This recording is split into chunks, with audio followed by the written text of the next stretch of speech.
2 Samuel 1ஆம் அதிகாரம் 11, 12, 13 வசனத்தை சேர்ந்து வாசி. புலம்பினார்கள்.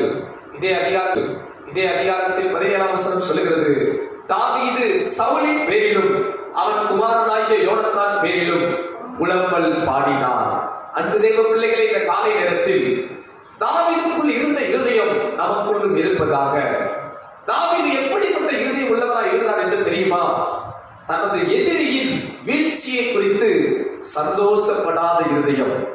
தன்னை எதிர்க்கிற எதிரியின், தனது சத்ருவின் வீழ்ச்சியை கண்டு, தோல்வியை கண்டு, அவனுடைய மரணத்தை கண்டு இந்த தாவீது சந்தோஷப்படவில்லை.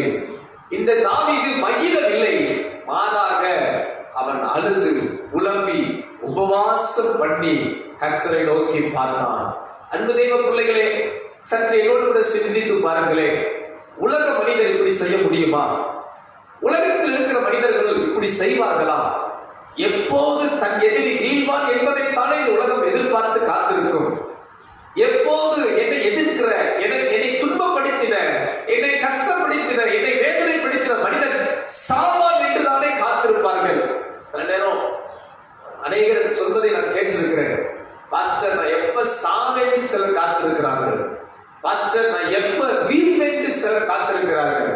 பாஸ்டர், நான் எப்ப தோற்று போவேன் என்று பலர் தீவிரித்து இருக்கிறார்கள். இது உலக சிந்தை.